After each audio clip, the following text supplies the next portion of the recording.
16 years ago, the European Commission announced a project to overcome fragmentation of airspace in Europe. Now planes fly crisscross routes, which results in using more fuel than needed.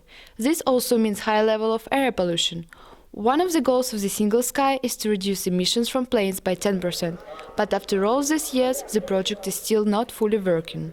I know it can be very frustrating for consumers and for the airline industry that a good idea like this can't be pursued after 20 years. I think it shows that there's a certain kind of lack of authority and lack of power that have been given to the EU to essentially force through this issue, because after 20 years that is what is needed, is for the EU to simply be given the powers to make this happen as soon as possible. One of the biggest problems the aviation industry faces at the moment is its high CO2 footprint. So we know that it's already the most carbon intensive mode of transport, despite the efficiency gains it has made in recent years. We know it's projected to grow by up to 80% by 2030. So it already is a large share of Europe's carbon emissions. It's going to be an increasing share of carbon emissions. And from an environmental perspective, it is very frustrating that we're seeing this discussion around climate change. This is the year of the Paris COP. This is a year when Europe is saying it's going to go for 40% emission reductions by 2030. It's a target that will be difficult to achieve in many ways. And then you see something like the aviation sector, and you see that there's been so few efforts towards achieving it. And it really undermines Europe's commitment to transitioning to a low carbon economy when it can't even do something as simple as this. But the European Commission says it's countries themselves who should show more willingness towards the Single Sky project. The European Union and the Commission is leading the process, is setting the impetus, and then afterwards the implementation is of course done on the national level.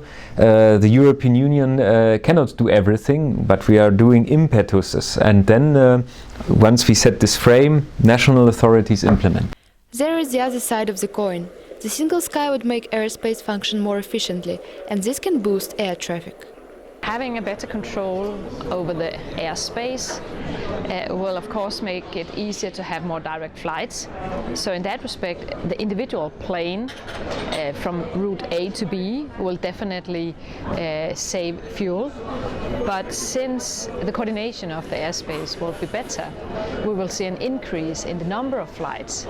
So perhaps we will see an increase in the air pollution due to an increase in air traffic in Europe with more passengers.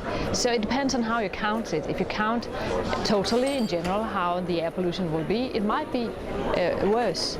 But if you count per kilometer or per passenger, it might decrease. But anyway, it is important and it is a good thing to make sure that we have a common airspace and that we are controlling the traffic better, so that we can have a more smooth air traffic, and of course mostly to try to reduce the level of pollution per kilometers or per passenger.